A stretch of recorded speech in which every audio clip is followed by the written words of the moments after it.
Good morning সবাইকে, আশা করি তোমরা সবাই ভালো আছো। আমিও খুব ভালো আছি। অয়নের অফিসিয়াল চ্যানেলে তোমাদের সবাইকে স্বাগতম জানাই। আর ভাবছো শীতকালে এত সকালে কোথায় যাচ্ছি? দেখো চারিদিকটা কি কুয়াশা। আমরা যাচ্ছি বাপের বাড়ি। হ্যাঁ, বাপের বাড়ি আজকে নিমন্ত্রণ আছে। আর যাকে এইমাত্র দেখলে তার হচ্ছে আজকে আইবুড়ো ভাত, তার জন্য সবাইকেই বলেছিল। এটা হচ্ছে আমার দিদির ছেলে, আমার একে খুবই ভালো লাগে আর খুব এর কথাগুলো খুব মিষ্টি। আর এদিকে আমার দিদি ঝাড় ঠাড় দিচ্ছে, মানে পরিষ্কার করে নিচ্ছে। ও সকালে স্নান করে আর দাঁড়াতে পারছিল না।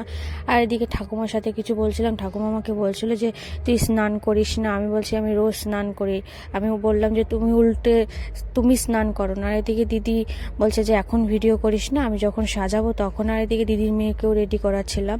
যাই হোক, একা তো ভালোই শাড়ি পরতে পারে, আমি তো তাও পারি না। যাই হোক, এইদিকে ঠাকুমাকে দেখো না মাথা সেরেছে না কিছু করেছে। শীতকালে না কেউ কারোরই ইচ্ছা করে না যে একটু সেজে গুজে থাকি বা কিছু। আর ওনার তো বয়স হয়ে গেছে, আর কতদিন নিজের কেয়ার করবে। তাও উনি এই বয়সে ভালোই নিজের যত্ন রাখে। যেমন ওনার নিজের কাজ উনি নিজেই করে, একা খাওয়া, জামা কাপড় কাচা, A to Z। একটা মানুষ যেরকম কাজ করে উনিও সেরকম কাজ করে। আর এদিকে আমার দিদিও খাবার টাবারগুলো রেডি করছিল, তো একা পারছিল না বলে আমাকে বলছে যে আমার সাথে সাথে একটু হেল্প করে দে। আর এদিকে অনেক বেলাই হয়ে গেছিলো, তার জন্য আমিও সাথে সাথে একটু ফুল দিয়ে রেডি করে দিচ্ছিলাম। আর ও এত রান্না বান্নার পরে আর কারোর ইচ্ছা করে না যে সাজিয়ে দিয়ে, আর একা হাতে পারাও যায় না, ঠিক আছে। ওই জন্য আমিও একটুখানি রেডি করে দিলাম। আর এদিকে ও বসে গেছিলো, আর এত লজ্জা পাচ্ছিল বসতে। না, স্বাভাবিক এটা, এত লোকের সামনে খাওয়াটা সবারই লজ্জা লাগে। কে কিরকম পায় কি জানি না, কিন্তু এরও লজ্জা করছিল আর আমারও খুব লজ্জা লাগে। এদিকে বাইরে তো রোদ ছিল না, ঘরের মধ্যে বেশি ঠান্ডা বলে ওরা বাইরেই দাঁড়িয়েছিল, কাকি বৌদি ওরা সবাই। এদিকে সবাই যে যার মতন ফটো তুলছে, ভিডিও করছে। তো ও বসে গেছিলো ঠান্ডার মধ্যে, বেচারি নিচে বসেছে। আর এত পরিমাণে ঠান্ডা পড়েছে। আর এদিকে হাসছে কারণ কে একটা পাত দিয়েছে, এত দূর গন্ধ কি বলবো। ওই জন্য আশীর্বাদ করার আগেই হেসে মরে যাচ্ছে। আর এদিকে ওরও লজ্জাও লাগছিল।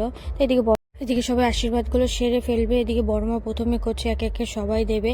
আর এদিকে আমি জানি যে 12টার দিকে সবাই আইবুড়ো ভাত খাওয়ায়, এখানে 2টো বেজে গেছিলো, জানি না, কারণ আমার বিয়েটা অনুষ্ঠানভাবে হয়নি, আমি সেটা বলতেও পারবো না। আর এদিকে দিদিও আশীর্বাদ করে নিচ্ছে, আর এইদিকে আমিও আশীর্বাদ করে নিচ্ছি। সবাই আমাকে বলছে, যেহেতু আমার থেকে 1 বছরের ছোট হয়, তাও আমি ভেবেছিলাম যে আশীর্বাদ করব না, মন থেকে চাইলে সব কিছু হয়। তাও আমি ওকে আশীর্বাদ করলাম, বেচারি যাতে শান্তিতে ভালো থাকে, সুখে সংসার করতে পারে, যাতে ওর জীবনে কোনো বাধা বিভক্তি না আসে, আর নতুন জীবনে যেন ভালোই থাকে। আর এদিকে দেখতে পাচ্ছ জ্যাঠা গামছা পরে এসছে, উনি স্নান করতে এসেছিল, যাচ্ছিল আর কি, ওনাকে টেনে হেঁচড়ে নিয়ে আসা হয়েছে, উনি আশীর্বাদ করবেন। আর এদিকে বড় মা কান্না করছে।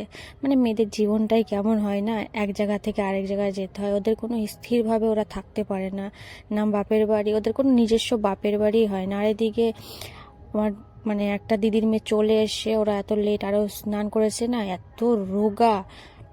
এদিকে খেতে বসে গেছিলো, তাই আমি ভিডিও করছিলাম না। খেতে বসে যদি ভিডিও করি তাহলে লজ্জা পাবে। আর যারা যারা আমার চ্যানেলটিকে ফলো করেনি অবশ্যই ফলো করে দিও, আর ভিডিওটি ভালো লাগলে লাইক কমেন্ট শেয়ার সাবস্ক্রাইব করে দিও। এদিকে দেখো আমার পুচকু বাবা বসে বসে খাচ্ছে। আজকে ভিডিওটি এই পর্যন্ত।